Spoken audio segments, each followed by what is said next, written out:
क्यों रखा जाता है संकट चौथ का व्रत? जानिए इसका धार्मिक महत्व। क्या आप जानते हैं कि एक खास दिन में भगवान गणेश और उनकी मां पार्वती की पूजा करने से न केवल जीवन की सारी परेशानियां दूर होती हैं, बल्कि जीवन में सुख, समृद्धि और शांति का वास भी होता है। आज हम आपको सुनाने जा रहे हैं एक रहस्यमय कथा जो जुड़ी है संकट चौथ के व्रत से।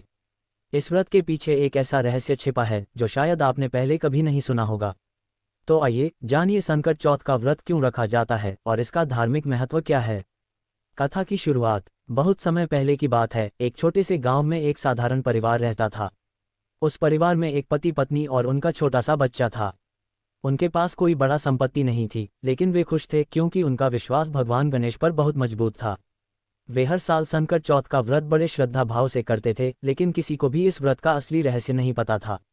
उनका नाम था मोहन और उसकी पत्नी का नाम राधा था। वे दोनों कठिनाइयों में भी कभी हार नहीं मानते थे। मोहन खेतों में काम करता था और राधा घर का काम संभालती थी। दोनों अपने जीवन से संतुष्ट थे, लेकिन एक दिन उनके गांव में एक घटना घटी जिसने सबको चौंका दिया। एक दिन गांव के बाहर एक बड़ा सा मंदिर था जिसमें भगवान गणेश की मूर्ति स्थापित थी। उस मंदिर में हर साल संकट चौथ के दिन एक विशेष पूजा होती थी जिसमें सभी लोग बड़ी श्रद्धा से शामिल होते थे। एक वर्ष की बात है, गांव में एक अजनबी व्यक्ति आया। उसने मंदिर के पुजारी से पूछा, ये संकट चौथ का व्रत क्या है और क्यों किया जाता है? पुजारी ने जवाब दिया, यह व्रत विशेष रूप से भगवान गणेश और मां पार्वती की पूजा का दिन है। ये दिन खास रूप से किसी भी तरह की कठिनाई, संकट और परेशानी को दूर करने के लिए मनाया जाता है। इस दिन भगवान गणेश और पार्वती की पूजा करने से जीवन के सभी दुख समाप्त हो जाते हैं और सुख शांति की प्राप्ति होती है। लेकिन इस अजनबी व्यक्ति की आंखों में एक शरारत थी। उसने पुजारी से कहा, अगर ये व्रत सच में इतना प्रभावशाली है तो क्या आप मुझे बता सकते हैं कि इस व्रत का असली रहस्य क्या है? क्या इसमें कोई गुप्त शक्ति छिपी हुई है? पुजारी कुछ पल चुप रहा और फिर उसने एक रहस्यमय मुस्कान के साथ कहा, इस व्रत का रहस्य तो समय के साथ खो गया है, लेकिन एक समय था जब एक साधारण व्रती ने इसे अपनी पूरी श्रद्धा के साथ किया और उसके बाद से यह व्रत जन जन तक प्रसिद्ध हो गया। ये सुनकर अजनबी व्यक्ति चुपचाप मंदिर से बाहर निकल गया, लेकिन उसकी आंखों में एक चमक थी। वह गांव से दूर एक अंधेरे और सुनसान इलाके में रहने वाले एक तांत्रिक के पास गया। तांत्रिक ने उसे यह रहस्य जानने का वादा किया, लेकिन बदले में उसे एक खतरनाक शर्त रख दी। अगर तुम सच में संकट चौथ का व्रत का रहस्य जानना चाहते हो तो तुम्हें एक कठिन परीक्षा से गुजरना होगा। तुम्हें एक रात अकेले जंगल में बितानी होगी, जहां तुम्हारा सामना उन शक्तियों से होगा जो इस व्रत के पीछे हैं। अजनबी व्यक्ति ने बिना सोचे समझे तांत्रिक की बात मानी और उस रात जंगल में अकेला चला गया। जंगल में अजीबोगरीब आवाजें आ रही थीं और उसके दिल की धड़कन तेज हो रही थी। वह कई घंटों तक डर के साए में चलता रहा, लेकिन अचानक उसकी नज़र एक पुराने मंदिर पर पड़ी। वह मंदिर बिल्कुल खंडहर जैसा था, लेकिन उसमें कुछ अजीब सी रोशनी आ रही थी। वह मंदिर के अंदर गया और वहां एक साधु बाबा बैठे थे। बाबा ने उसे देखा और कहा, तुमने यहाँ आने का निर्णय लिया है, इसका मतलब है कि तुम सच में संकट चौथ का व्रत का रहस्य जानना चाहते हो। साधु बाबा ने कहा, तुम जानने के लिए तैयार हो, लेकिन याद रखना, इस व्रत का असली अर्थ सिर्फ पूजा तक सीमित नहीं है। यह व्रत उस शक्ति को मान्यता देता है जो हमारे जीवन के हर संकट को दूर करने में सक्षम है।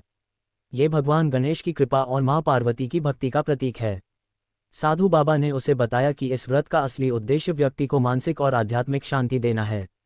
जब हम इस दिन व्रत रखते हैं और भगवान गणेश एवं मां पार्वती की पूजा करते हैं तो हम अपने जीवन के सभी संकटों, समस्याओं और व्यथाओं से उबरने के लिए एक सही रास्ता अपनाते हैं। यह व्रत हमारे जीवन में विश्वास और साहस को बढ़ाता है ताकि हम अपने समस्याओं का सामना कर सकें। साधु बाबा ने यह भी कहा, संकट चौथ का व्रत सिर्फ हमारी भक्ति को व्यक्त करने का तरीका नहीं है, बल्कि यह हमारे आत्मबल और हमारी इच्छाशक्ति को मजबूत करने का माध्यम भी है।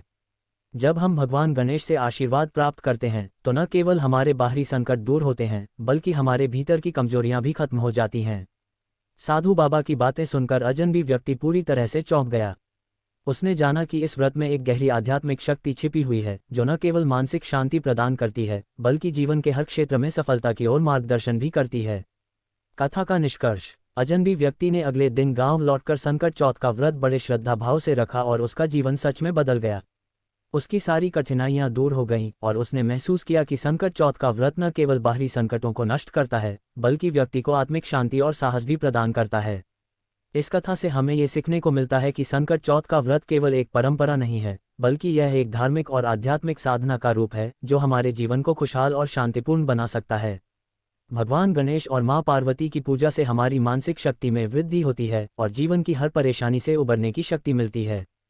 आखिरकार यह व्रत हम सभी के जीवन में सुख, समृद्धि और शांति लाने का माध्यम बनता है। तो अगली बार जब आप संकट चौथ का व्रत रखें तो याद रखें कि यह केवल एक पूजा नहीं है, बल्कि एक आत्मिक यात्रा है जो हमें अपने जीवन को बेहतर बनाने की दिशा में मार्गदर्शन देती है। आखिर में इस कथा का संदेश यही है, संकट चौथ का व्रत एक साधारण पूजा नहीं बल्कि एक गहरे रहस्य से भरा आध्यात्मिक अनुभव है।